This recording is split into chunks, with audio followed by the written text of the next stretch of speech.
Welcome to the ArmaniTalks YouTube channel. I'm your host, ArmaniTalks. In this channel, I'm covering communication skills for you to level up your way with words, become much more articulate.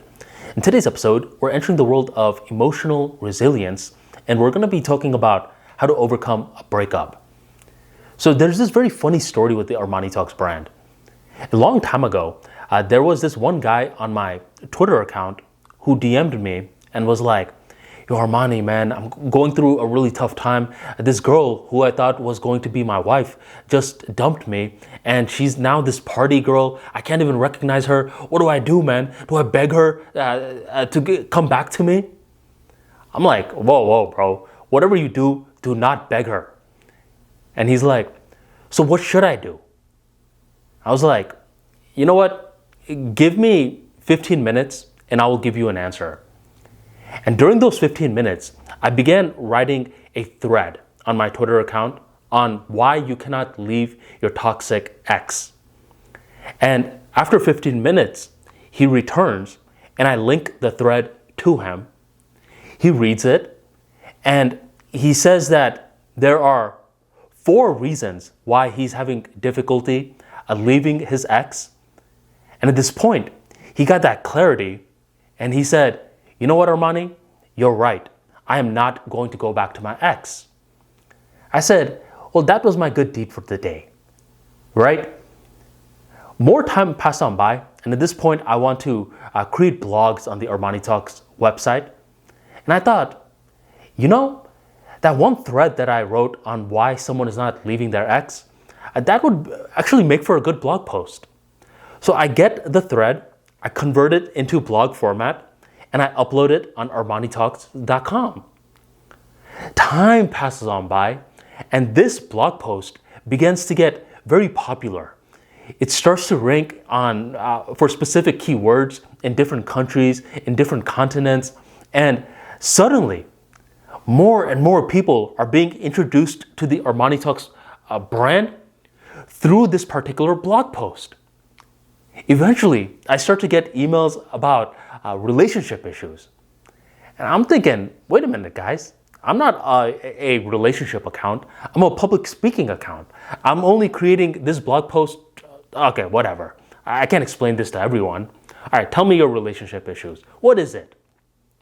And routinely, I would get the question, how do I overcome a breakup? See, this is a very difficult time for a lot of people because whenever you're going through a breakup, what's really happening is that you are actually dealing with a death. And what do I mean by this? There are different philosophies that people have in regards to your ex. Some people are like, well, you should keep in touch with your ex because you guys had a lot of great memories together. I have the exact opposite philosophy. My philosophy is North Carolina, NC. That's the abbreviations, which mean no contact. And if you're smart, you would do the same thing. Unless you guys have kids together or something like that. But if there's no kids together, you better go North Carolina. No contact. And when you go no contact with someone, especially when you had a long relationship with them, what happens is that this person dies to you. Now just imagine that you're close with someone and they just die. Whether it's through suicide, a car accident, natural death, whatever. You're physically going to feel a certain type of way. So during the breakup, we physically feel a certain type of way. A lot of cortisol is being released in our bloodstream. This is causing for us, our muscles to get more blood pushed in it. We are feeling more fatigue for this reason. We want to go to sleep more for this reason. Blah, blah, blah, blah, blah. You know what's going on. You probably can't sleep. And when you do sleep, you wake up due to nightmares. You try to go back to sleep again. Now you wake up groggy and your entire day is ruined. How do you overcome a breakup? Here's what I would recommend. The first thing I would recommend is you give yourself a certain amount of time to be sad. Okay? Where a lot of folks are just like, you know what, no, this never happened. I'm going to immediately go back into productivity mode. I don't recommend that. I think you should give yourself let's say 1 week. 1 week, I am going to be a POS, piece of shit. I am going to just sit down in front of my couch and I'm just going to feel sad. Feel whatever emotions that I need to feel. I recommend you don't do any sort of alcohol, drugs, or anything like that. You just feel sad. You could watch TV shows or whatever, but I recommend you give yourself a certain time to feel upset. And it could be longer than 1 week. I'm just giving you a certain baseline. What this does is that it gives you clarity, right? Especially if you're a productive person. If you just say, I'm going to be sad, then that doesn't really mean much. And this can easily turn very bad. It could turn a temporary emotional state into a character trait. Where if you just say, I'm just gonna be sad, you may be sad for a long time and you still have no clarity. So just say, I am going to be sad for X amount of days to X amount of weeks. Okay? Now, once you have gone through that moment, this is when you want to go to the gym. There's a lot of different talks out there, like talk to your friends and all of that stuff. You could do that, but you must incorporate the gym. Because here's what the gym is going to do for you. The gym is going to bring you back to the present moment. But not only is it going to bring you back to the present moment, my friend, it's going to release oxytocin in your brain. Every single time that you lift the weights, you feel better, right? You feel better. And not only do you feel better, you will notice something. Someone died in your life, the breakup. And when someone dies, it's as though you have this black hole in your schedule. You have so much free time, you don't know what to do with it. Guess what? The gym has spillover effects. You get ready for the gym. You take your pre-workout, you're amping yourself up. This is taking up time. You drive to the gym. This is taking up time. You warm up. This is taking up time. You lift the weights, taking up time. You drive back, taking up time. And you know what happens then? The fun begins. Now you may get into cooking. You're going to start to take your water intake more seriously. You're going to take your sleep more seriously. All of that is happening just because you're starting to lift weights. So the gym is a must. If you're saying, I want to overcome a breakup, I'm like, well, what are you doing about it? And you're like, oh, I don't know. I'm like, at least are you going to the gym? No. Then you're not trying to overcome a breakup. You must go to the gym.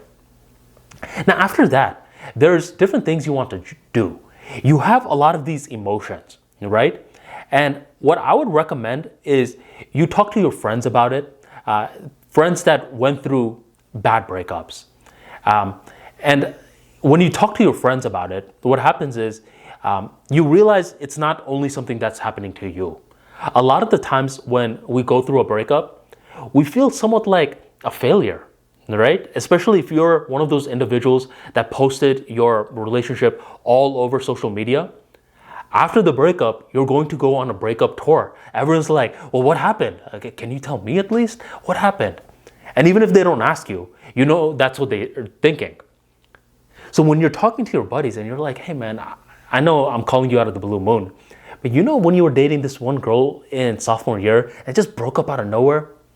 Can you tell me what happened? Because I'm going through a tough time myself and I really need to know. Anytime you're talking like that, it's therapeutic. It feels really good. Do not be surprised if you end up hitting up people that you haven't talked to in a while. I recommend you don't do this too much, but every now and then, these people want to help you out. Okay, so this is one thing that you want to do. You want to talk to friends about it. And family too, of course. Now, let's say you don't have any friends or family. Let's say you just moved to a new location. Now what? There's a therapy route. I don't ever recommend therapy too much because I haven't done it much myself. So I don't necessarily have any practical experience with it. But here's what I would recommend. If you're someone who doesn't have the budget for therapy or anything like that, go on forums. Where on forums, a lot of people talk about it. One forum that you can go on, just type in bodybuilding relationships. And a lot of people talk about how they were having a perfect relationship and suddenly it ends. They talk about it. They outline their process. Different individuals are contributing to it. You could see these stuff and you'll see, wait, this isn't only happening to me. Okay? So at this point, what you're doing is you're talking it out. You're releasing the emotions, whether it's with friends, family, or with forums. Thus far, we've talked about you give yourself a certain time to be sad, you begin lifting weights, you talk it out, and the final step that I would recommend is you begin to do something productive. If you talk to a lot of people who started bodybuilding, a business, some sort of empire, and you ask them what caused you to start it, very few people are going to say, well, I just wanted to start it. If you press them, they'll say, man, I was going through this tough time and I just didn't know what to do. So initially, I had to distract myself from my internal world by getting the emotions and releasing it onto something productive. That's how a lot of people start their businesses, and there's no reason you can't do the same.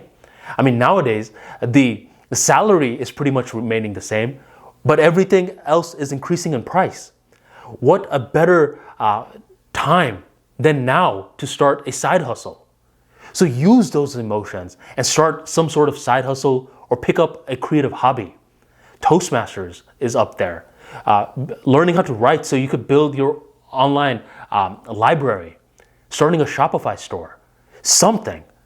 You want to do something productive. Because if you're just stuck here and you're just talking and talking away, then eventually you're going to annoy people. They're going to be like, come on, bro. I just talked to you yesterday. I get it. You're going through a tough time, but I still have a life too. Other people's lives don't stop just because you're having a problem. So you got to get into that productivity zone. And there's incentive now because if you don't have some sort of side hustle and you're making $65,000 a year, fam, you're in troubling times. So find some sort of side hustle. And as more time goes on by, my friend, what's going to happen is you're going to begin leveling up. You're going to see the gym starting to have its effects. You're going to understand how to express your emotions rather than bottling it up. And hopefully, you start to build some sort of skill set or some sort of business that begins to give you confidence, give you money, give you passive income. And you know that you have gotten over the relationship when, imagine that a fairy comes to you. This is your fairy godparent. And they're like, Mikey, you can have any wish in the world. What would it be? And the fairy? Yeah, whatever. The fairy says, look, I can even grant you your ex back. Do you want her? Or do you want him? Yes or no? At this point, you could say yes. And you can have that previous life back. But you say, no, I don't want that. That was a different chapter. I'm glad everything happened the way that it did, and I wouldn't change a thing. That's when you know that you have officially overcome the breakup. You may feel sad every now and then, but you know that you have overcome the breakup when you wouldn't change a thing. Until you get to that stage, keep working, keep grinding, and keep earning the right to move on. If you enjoyed this talk, go and drop this like for me right on below and share this video on your social media of choice. Thank you very much for joining the ArmaniTalks YouTube channel, and I'll catch you next time.